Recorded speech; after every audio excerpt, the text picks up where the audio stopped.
Hi hello friends, welcome to our channel Laksharudra nest. என்னுடைய சேனலை subscribe பண்ணி சப்போர்ட் பண்ணுற அனைத்து அன்பார்ந்த உள்ளங்களுக்கும் என்னுடைய மனமார்ந்த நன்றிகள். இந்த வீடியோவில் என்ன பார்க்க போகிறோம் அப்படின்னா, ஆடிப்பெருக்கு அன்று இந்த விளக்கை ஏற்றுங்க, சொந்த வீடு யோகம் அமையும். தமிழர்களின் மிக முக்கியமான வழிபாட்டு நாட்களில் ஒன்று ஆடிப்பெருக்கு. விவசாயம் செழிக்க செய்யும் நீரை வழிபடுவதற்கான நாளாகும். அதேபோல் அந்த நீரை தாங்கும் நிலத்திற்கு நன்றி செலுத்தும் விதமான இந்த நாளில் மக்கள் வழிபடுவது உண்டு. இந்த நாளில் வீட்டில் விளக்கை இந்த முறையில் ஏற்றி வழிபட்டால் சொந்த வீடு யோகம் அமையும், கேட்டது கிடைக்கும், வேண்டுதல்கள் நிறைவேறும்.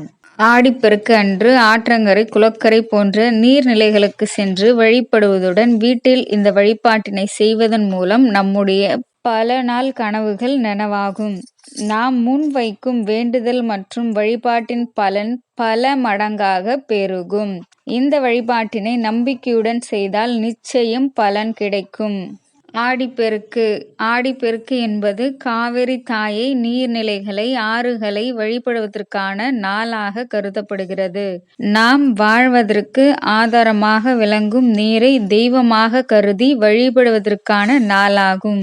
ஆடி மாதத்தில் ஆறுகளில் பொங்கி வரும் நீரை சேகரித்து வைத்து விவசாய பணிகளை துவங்கினால்தான் தை மாதத்தில் அறுவடை செய்ய முடியும் என்பதால் விவசாயிகளுக்கு இது மிக முக்கியமான நாளாக உள்ளது. ஆடிப்பெருக்கு அன்று என்ன செய்தாலும் அது பல மடங்காக பெருகும் என்பது நம்பிக்கை. ஆடிப்பெருக்கில் சுமங்கலி வழிபாடு. இதனால் சுமங்கலி பெண்கள் இந்த நாளில் தங்களின் கணவரின் ஆயுள் ஆரோக்கியம் நீடிக்க வேண்டும் என்பதற்காக வேண்டிக் கொண்டு தாலிக்கயிறு மாற்றிக் கொள்கிறார்கள். ஆடிப்பெருக்கு, ஆடி 18, ஆடி 18ஆம் பெருக்கு என பல பெயர்களில் கொண்டாடப்படும் இந்த நாளில் நீர்நிலைகளுக்கு சென்று நீரை அம்பிகையாக பாவித்து வளையல், ரவிக்கை, புடவை, மஞ்சள், குங்குமம், தாலிக்கயிறு, வெற்றிலை பாக்கு, பழங்கள் ஆகியவை படைத்து வழிபடுவார்கள். குறிப்பாக ஸ்ரீரங்கம், அம்மா மண்டபம், காவிரிக்கரை, திருநெல்வேலி, தாமிரபரணி ஆறுகளில் நீர் அன்னைக்கு சீர்படைத்து வழிபடுவார்கள். பல விதமான உணவு படைத்தும் வழிபடுவார்கள். நீர்நிலைகள் வழிபாடு. ஆடிப்பெருக்கு நாளில் ஆற்றங்கரையில் மண்ணில் அல்லது மஞ்சள் நீர் பிடித்து வைத்து வாழ்க்கை சிறக்க வேண்டும் என வழிபடுவார்கள். ஆற்றில் தீபம் விட்டு வழிபடும் வழக்கமும் உள்ளது. அதேபோல் வீட்டிலும் சில குறிப்பிட்ட முறையில் விளக்கேற்றி வழிபட்டால் என்ன வேண்டுதல் முன் வைத்தாலும் நடக்கும். குறிப்பாக சொந்த வீடு, நிலம் ஆகியவற்றிற்கு அதிபதியாக வேண்டும் என்கிறவர்கள் இந்த வழிபாட்டினை செய்யலாம்.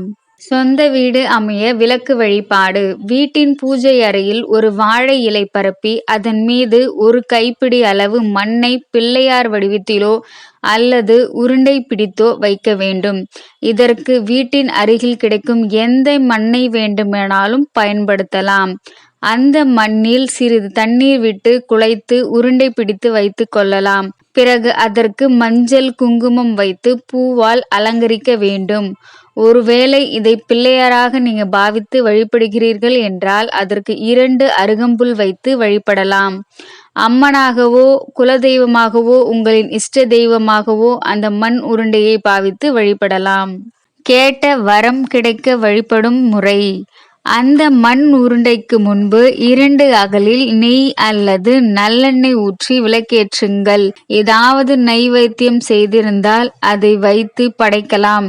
இப்போது நீங்கள் ஆவாகனம் செய்து வைத்திருக்கும் தெய்வத்தின் பெயரை சொல்லி உங்களின் வேண்டுதல் எதுவாக இருந்தாலும் அதை மனதார சொல்லி வழிபடுங்கள். மனதில் இருக்கும் கஷ்டங்கள், நிறைவேறாத ஆசைகள், நடக்க வேண்டும் என நினைக்கும் விஷயங்கள் என எதை வேண்டுமானாலும் சொல்லி வழிபடலாம். ஆடிப்பெருக்கன்று ராகு காலம், யமகண்டம் தவிர்த்து மற்ற நேரங்களில் இந்த விளக்கு வழிபாட்டை செய்யலாம். ஒருவேளை காலையில் செய்ய முடியவில்லை என்கிறவர்கள் மாலை 6 மணிக்கு பிறகு இந்த வழிபாட்டை செய்யலாம். இந்த மண் உருண்டையை மறுநாள் ஏதாவது நீர்நிலையில் எடுத்து சென்று கரைத்து விடலாம். அப்படி முடியாதவர்கள் பூச்செடிகளுக்கு கீழ் அல்லது கால்படாத இடத்தில் சேர்த்து விடலாம். மறுநாள் இந்த மண் உருண்டையை கரைக்க முடியாதவர்கள் 3வது நாளான திங்கட்கிழமை அல்லது 5வது நாளான புதன்கிழமை கூட எடுத்து சென்று நீர்நிலைகளில் கரைத்து விடலாம். வீட்டில் இந்த வழிபாட்டினை செய்வதன் மூலம் நம்முடைய பல நாள் கனவுகள் நனவாகும். நாம் முன்வைக்கும் வேண்டுதல் மற்றும் வழிபாட்டின் பலன்கள் பல மடங்காக பெருகும். இந்த வழிபாட்டினை நம்பிக்கையுடன் செய்தால் நிச்சயம் பலன் கிடைக்கும். அனைவருக்கும் நல்லதே நடக்கட்டும். இந்த வீடியோ உங்களுக்கு பிடிச்சிருந்தா லைக் பண்ணுங்க, ஷேர் பண்ணுங்க, சப்ஸ்கிரைப் பண்ணுங்க. தேங்க்ஸ் ஃபார் வாட்சிங்.